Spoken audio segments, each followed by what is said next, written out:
ಸಾಗರ ಜಾತ್ರೆಯಲ್ಲಿ ಕುಸಿದು ಬಿದ್ದಿರುವಂಥದ್ದು ಕಾಗೋಡು ತಿಮ್ಮಪ್ಪ. ಹಿರಿಯ ರಾಜಕೀಯ ಮುತ್ಸದ್ದಿ ಕಾಗೋಡು ತಿಮ್ಮಪ್ಪ ಇದ್ದಕ್ಕಿದ್ದಾಗೆ ಸಾಗರದ ಮಾರಿಕಾಂಬ ದೇವಿಯ ಜಾತ್ರೆಯಲ್ಲಿ ಕುಸಿದು ಬಿದ್ದಿದ್ದಾರೆ.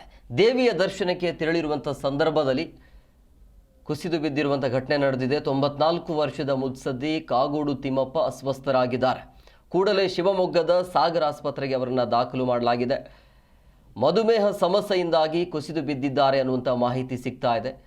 ಜಾತ್ರೆಗೆ ಹೋಗುವಂಥ ಸಂದರ್ಭದಲ್ಲಿ ಇದ್ದಕ್ಕಿದ್ದಾಗೆ ಈ ರೀತಿಯಾಗಿ ಕುಸಿದು ಬಿದ್ದಿದ್ದಾರೆ. ತಕ್ಷಣ ಅವ್ರನ್ನ ಅಲ್ಲಿರುವಂಥ ಸ್ಥಳೀಯ ಹಾಸ್ಪಿಟಲ್ಗೆ ಈಗ ರವಾನೆ ಮಾಡಲಾಗಿದೆ. ಹಿರಿಯ ರಾಜಕೀಯ ಮುತ್ಸದ್ದಿ ಕಾಗೋಡು ತಿಮ್ಮಪ್ಪ 94 ವರ್ಷ ಆಗಿದೆ. 94 ವರ್ಷದ ಮುತ್ಸದ್ದಿ ಕಾಗೋಡು ತಿಮ್ಮಪ್ಪ ಶಿವಮೊಗ್ಗದ ಸಾಗರ ಆಸ್ಪತ್ರೆಗೆ ಅವರನ್ನ ದಾಖಲು ಮಾಡಲಾಗಿದೆ. ಮಧುಮೇಹ ಸಮಸ್ಯೆಯಿಂದಾಗಿ ಕುಸಿದು ಬಿದ್ದಿರಬಹುದು ಅನ್ನುವಂಥ ಮಾಹಿತಿ ಇದೆ. ಸೊ ಈಗ ಹಾಸ್ಪಿಟಲ್ಗೆ ತೆರಳಿದ್ದಾರೆ.